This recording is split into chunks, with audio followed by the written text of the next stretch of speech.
Anime North! I went to Anime North. I said that in a video about conventions a little while ago, but I went to Anime North.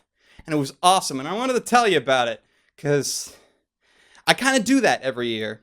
There's a lot of things I'm not going to talk about, because there's a lot of things that actually repeat, and I've done these kind of vlogs before. I'll actually put a link somewhere, either on the screen or down in the watchamajig, with videos to previous Anime North vlogs, but a lot of it just revolves around my haul. I bought shit!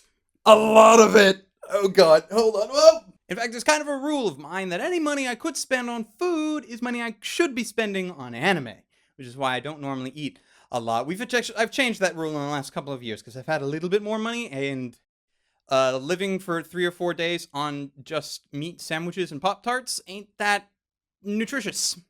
Also Pocky. Lots of Pocky. And I wanted to talk about my haul this year from Anime North, mainly because the haul for the last couple of years, I haven't been too impressed by. There's usually at least one thing I'm very impressed by. I'm like, oh my god, I got this thing, and it is amazing.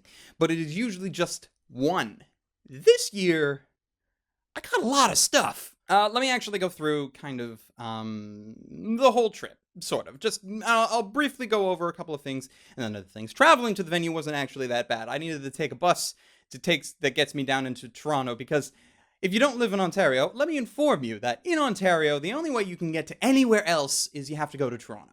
There is basically no other way to do it in public transit, unless where you're going happens to be between you and Toronto, in which case you might be lucky and have a stop-off point. So, for example, if I wanted to go to Kitchener or Waterloo, I used to be able to just go to Hamilton, but now I actually need to take a 5-hour bus trip in total. 2.5 hours to get to Toronto, 2.5 hours to get to Kitchener or Waterloo. It's kind of ridiculous. If I had a car, I could just spend 40 minutes and go from point A to point B. Can't do that anymore. So, to go to Anime North, went to Toronto, which isn't that bad. That was a couple of hours. Spent time on the TTC. I haven't been on the TTC since last Anime North. And I remember how much I disliked the TTC. So I had to take a subway all the way up to Lawrence West, and then we waited 15 minutes, and then we took a bus. A 45-ish minute bus that goes straight to the convention center, which actually, no, that's a lie. It didn't go to the convention center. It drove past the convention center because we went to our hotel. We stayed at the Sheraton, or the Sheraton, or I think it's the Sheraton. It's always referred to as the Sheraton, although I have a feeling that's not actually how you pronounce it. I think I'm missing like a few letters in there or something. But we stayed at the Sheraton, which is our second year staying at the Sheraton. This is my 11th year at Anime North, by the way. It's a big, exciting thing. Last year was my 10-year anniversary, oh my god thing, and I was sick for it. I couldn't talk because I got, like, con flu from ASEN because I went to Anime Central the week before. Didn't have that this year, which was great. I wasn't sick. It was amazing. But we went to Sheraton because the majority of years that I've gone to Anime North, we actually went to Park Place, or Park Plaza, which is now called Crown, or Crown Plaza. But last year, Anime North swapped around things that they used to do. So they used to have this big section on Doll North, which is actually kind of a big pull for them from what I'm gathering. And that used to be at the Sheraton, but they moved that over to the Crown Plaza. And then the Crown Plaza got instantly filled with everybody going to Doll North. Okay, so we didn't get in there. So we decided to go to the Sheraton anyway. And that's fine, because it was only a couple of minutes extra walk from the convention center itself. And everything gaming related is in the Sheraton, which is kind of cool. I didn't actually go to a lot of it, but it's kind of cool. So we went and we stayed at the Sheraton. It was great. This was the first year we didn't actually have our badges in advance. I usually go with one of my good friends, and he goes down the day before and picks up our con badges, which he has told me he is never doing again, because that apparently used to take him 2 to 3 hours in line to go get our con badges. And then this year, we just went down. We went down. It was around 4 o'clock, 4:30-ish. It was right before the dealer's area opened, and we see this massive lineup of people, and we're like, oh god, please don't say that's for badges. And we start looking at the line, and we're like, no. Everybody in here has their badge. We find out that that was the long-ass line that started over an hour early to get into the dealer's area. Ridiculous. And the actual lineup to get our badges, it took us like 10, 15 minutes to get our badges. So he was just like, yeah, we're never doing that badge thing the day before again. Rightly so. So we picked up our badge, went back to the room, had food, which was, you know, Pop-Tarts, that kind of thing, because money spent on anime. And we went to something that we haven't went to before. Anime North has a thing called Nimon nichi, which is sort of like a dealer's area, except it's more like a garage sale kind of dealer's area. Most of the dealer's area now is filled up with actual stores. Like, these are places that actually sell anime and other related things. They have a storefront elsewhere. Nimon nichi is more so the people that don't really own a store, but they just have a bunch of stuff that they want to sell. It's like an eBay except you don't have to pay for shipping or really taxes or anything. Yeah, you just kind of go. It's a garage sale. And I didn't think it was going to be, like, worth anything. I didn't think we were going to find anything of use at Nimon Nichi, and I was just like, okay, we'll go, but I don't think we'll find anything. Boy, was I wrong. Let me show you some of the things that I found. Okay, so first thing I found was Kaleido Star. I don't know if you've ever seen it. I haven't. I've only heard quite a lot of things because this has been around for a while, and this was the original ADV release. The case actually isn't in that great of... No, my camera's not going to focus on that. But no, the case actually isn't that great of condition. It's kind of like my copy of the original Full Metal Panic, which was sent to me a while back. Same kind of box, same kind of damage to it as well. But it was $20. And I was like, you know, I've heard some semi-decent things about it. It's probably worth $20. Yeah, sure, I'll pick that up. So then I picked it up and I was like, okay, so I got something. At least, so that was kind of worth it, but there wasn't anything that I really wanted yet. And then someone pointed out to me that there was a box of a Benabashi Magical Shopping Arcade down at the end of a row, and they were right. A Benabashi Magical Shopping Arcade. I don't know if you've ever watched a Benabashi, but it is ridiculously awesome, and well, some of the episodes are kind of boring, but for the most part, it's ridiculously awesome. It's Gainax being Gainax, and this was the original ADV release. Can't get this anywhere else. $25. I thought this was really good, and then I saw because they had everything lined out, and I put this down to get my wallet out, and then when I picked it back up, I noticed what was under it. Karikano, His and Her Circumstances, another $25. Yes, like it doesn't really save much space, and I actually found re-release copies of the Karikano, just the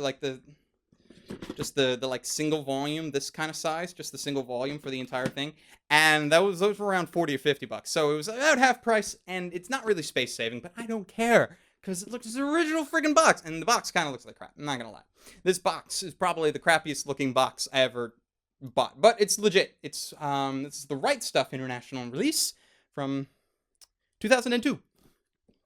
I thought that was pretty cool. So far, I'm doing really good. And I was happy at that point. And then I found the two best things in the entire Nimon Nichi for me. Well, actually, no. I haven't even gotten to one of the best ones. I finally own a copy of Azumanga Daioh. I've never owned Azumanga Daioh before because it went out of print way back when ADV went under. And nobody's picked it up yet. And this one isn't as cheap as those ones. This one was $50. But nobody else in the con had it. Nobody in the dealer's room had Azumanga anywhere. And that's one of the things that I do. When I find something for cheap, I always look for it elsewhere to see if I actually got it for cheap. And I usually do. But I couldn't find Azumanga anywhere. And looking online quickly, cheapest I found was about $300-400. Bought this for $50. Totally worth it. Azumanga for $50? If you've watched Azumanga, you know that this is totally worth $50. Totally. And then there were actually the two best things that I found in all of Nimon Nichi. One is this. Orihimo. This is the Aniplex 3-disc complete set for $35. Shrink wrapped. Now this actual edition was sold in the dealer's area almost at every place that was selling a DVD. If they were selling DVDs, they probably had this. But none of them were selling at less than $80. And I got it for $35. I felt so happy. But not as happy as this last bit. On a deal for 2 for $60, I got the original Clannad visual novel and the Tomio It's a Wonderful Life visual novel. 2 for $60, $30 each. Now, some people would just look at that and be like, but Ark, didn't you, there was this Kickstarter, right? For the English release of Clannad. You donated to that, right? And I was like, yes, I helped kickstart that. And that will be the localized release. This is the Japanese imported copy.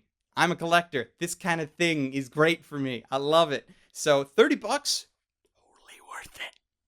Even if I don't open it and play that copy. Like, just to have it. Put it on a shelf next to Steins Gate. Put it on the shelf next to Steins Gate or something. Brilliant.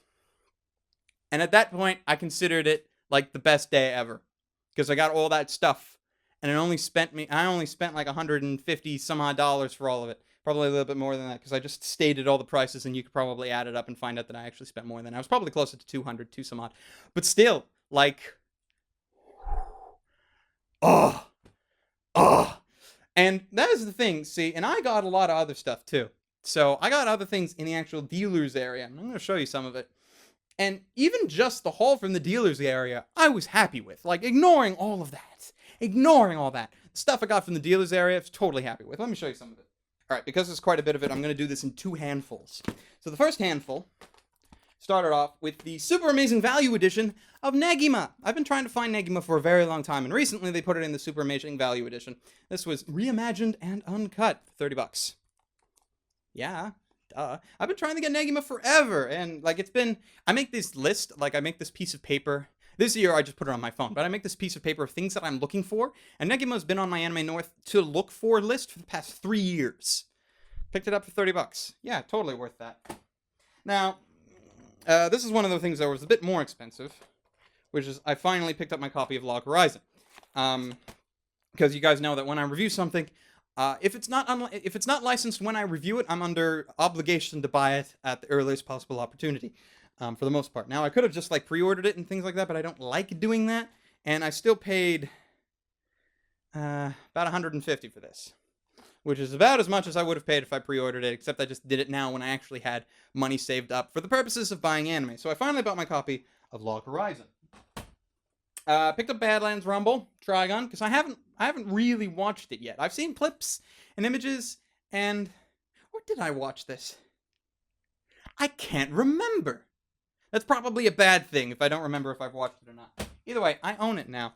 And I also picked up, this was a bit more expensive. This was $100. I picked up a show called Rental Magica. Now, I watched this in high school, and it's kind of a mediocre fantasy anime. I admit that it's not that great, but I enjoyed the hell out of it when I watched it. It was one of those things that I watched and I was like, yeah, this is not good, but I still enjoy watching it. And I've been trying to find cheap copies of this forever, because Riot Stuff put this out, and like they're 2 freaking boxes. They're not cheap, but I was able to find them for 50 bucks each. 100 bucks total. I was like, yeah, no. I think that's good. I was happy with that. Other people might not agree, but I thought that was good. So, second group. So, first off, this is going to be a bit of an explanation. Hack Sign. So, I reviewed Hack Sign very long time ago. But that was one of the few times when I reviewed something and I kind of cheated on my rule, in that I didn't own Hack Sign when I reviewed it, but I borrowed it from somebody who did. And it was like one of the few times that I've ever really broke my rule, and I was like, 40 bucks to get that off my record and finally actually own it. Sure, I'll do that. Sure, I'll do that. I'll buy Hack Sign. As boring of a show as it is to watch, I will buy Hack Sign. So I finally bought that. Got that out of my library. I bought the second season, Hidamari Sketch, because I bought Hidamari Sketch Season 1 last year at Anime North, and I reviewed it last summer, and I enjoyed the hell out of it. So I figured, yeah, why not? I'll pick up Season 2. Yeah, why not? I'll pick up Season 2. I picked up Penny Pony Dash under recommendation.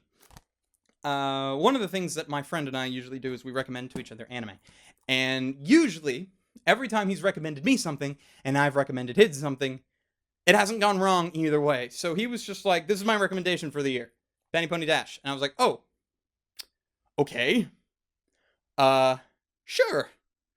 I'll watch Penny Pony Dash. It looks kind of cool. Let's try it out. So I'll be trying that out later. Picked up the second volume of Ruby. No explanation there, really. Finally picked up Princess Jellyfish. There are a lot of save editions that I picked up, mainly because I'm a cheapskate. As much as I am a collector in a lot of regards, for some shows that I don't really care about, I'm a cheapskate. So, like, not to say that I don't care about Princess Jellyfish, I just want to own Princess Jellyfish. I don't need the giant box for Princess Jellyfish. I just wanted to own Princess Jellyfish. So I was totally fine with paying this. Also because some of the things that I buy in box, I can't get anywhere else. So, and this was fairly cheap. This was like 30 bucks. I thought that was worth it. Picked up on Blu-ray the first season of Strike Witches. Because, you know, they're winning the war on pants, according to the back promotional art, and that sounds great. I'm gonna enjoy this. That's gonna be fun to review. If I ever get around to that. I picked up Shigofumi. I don't know if anybody has watched Shigofumi. I really should have reviewed it by now, but I haven't, because it's kind of... It turned into one of those reviews that I'm reviewing because I really like the show, although I know a lot of people don't know what the hell it is. Kind of like Bartender and that sort of thing. But I loved Shigofumi when I watched it in high school, and I've been trying to get a copy of this for a very long time. And I also picked it up because originally they had this on the shelf for $55, and when I saw it like that, I was like, not gonna do that. But then on the last day, I went in again, and they dropped it down to 40. So I was like, yeah, okay. So I picked up that, and the last one has a bit of a story to it. Last one is Shangri-La, and I don't know if you've seen Shangri-La, but I watched Shangri-La.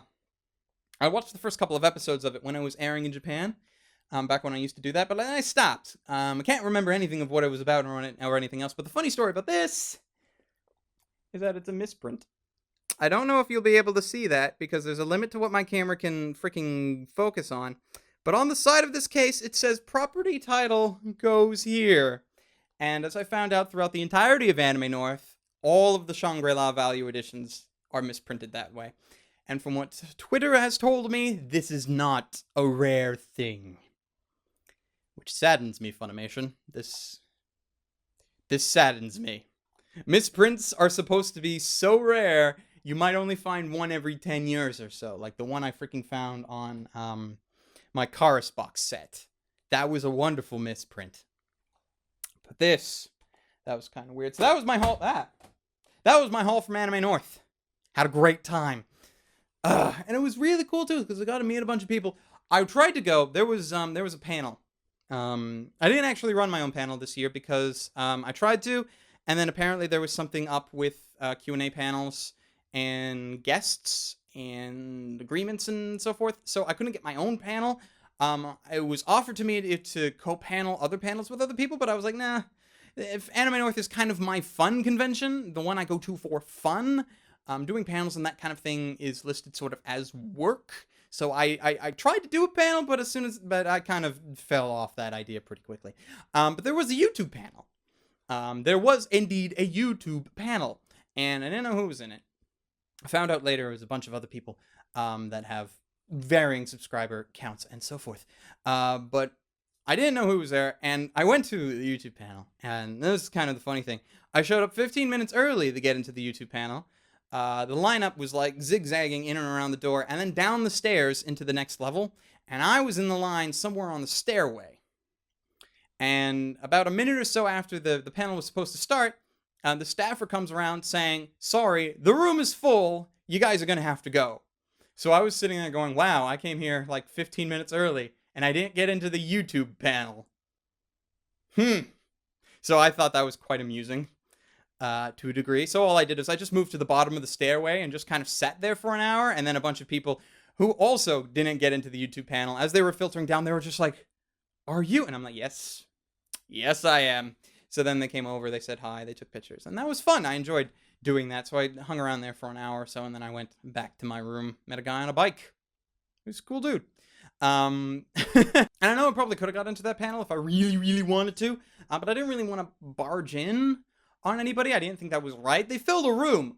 Like, they just filled a room, and they had a bunch of fans of theirs go in and do that, and I would have been, I was fine doing what I did. I just went and had my own little meeting, which had I known in advance, I probably should have told people. But yeah, by the way, I'm going to be there for a couple of hours, and at other cons, and next year at Anime North, I'll make sure I pick a spot, and I'm just like, okay, from the next 2 hours, this is where I'm going to be. If you want to see me, go there.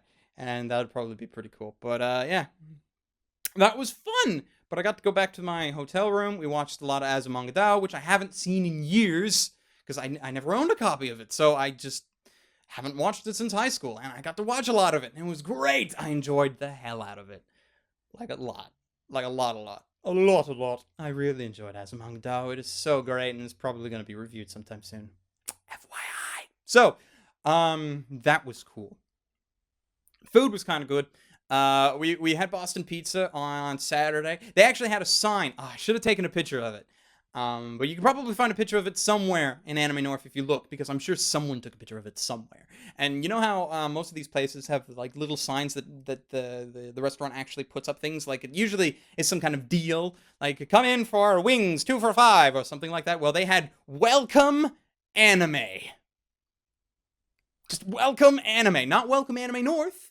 Just welcome anime. And I was looking at that, I was just like, that is hilarious. But I didn't bring my camera with me. Well, that's actually a lie. Anytime I actually thought about it, I didn't have my camera with me. I did bring my camera when we went to pick up our badge, because I went and I took some pictures of the badge and that sort of thing. And I also took videos of us on the bus, which was kind of weird. But I didn't like bringing my camera anywhere, which is kind of weird. Because, like, I know a lot of people bring their cameras to things like this because they take photos of cosplayers. And that's cool for them. But this camera's kind of my life. I can't afford to break it, and if it breaks, I can't replace it. So that would have been devastating. So I was always afraid to kind of take it out of the room, which makes me feel like, oh, then why the hell did I even bring it? I didn't record anything. I didn't do a log or something or other while I was there. So I got to get out of that. I got to get out of that fear. So I should probably like put some money away. In case camera breaks, here you go. I should do something like that. But no, it was a great con. I enjoyed going. I always enjoyed going, and I'm going to go next year. I'm going to always go to Anime North. Well, no, that's probably a lie. Eventually, there will come a time where I won't go to Anime North. But I've gone for the last 11 years, and I don't see myself stopping for the next several. So that'll be cool. I'm going to 2 mini games. Next month, I got a 12-hour train ride to New York. And then I'm going to get picked up and drove down to Philadelphia, and that's going to be fun. And then month after that, I'm at Con Bravo, which apparently a lot of people are going to, at least a lot of people in my fan base are going to, so I hope to see you guys there. And then also Fan Expo possibly in August, September-ish, and then Youmacon down in the fall. So if you get to see me down in those places, I hope to see you down in those places. And for those otherwise who have actually stuck around in this awesomely long vlog where I've just talked about shit that I bought, thank you for watching. So it's hot in this room. My hair is like ruining itself because I've been filming. I filmed some FRs earlier, which you've probably seen by now. Ugh, it's hot. I gotta go cool down because of the humid weather. So I hope you have a wonderful day. And until next time, ladies, gentlemen, and others, stay frosty. Bye-bye.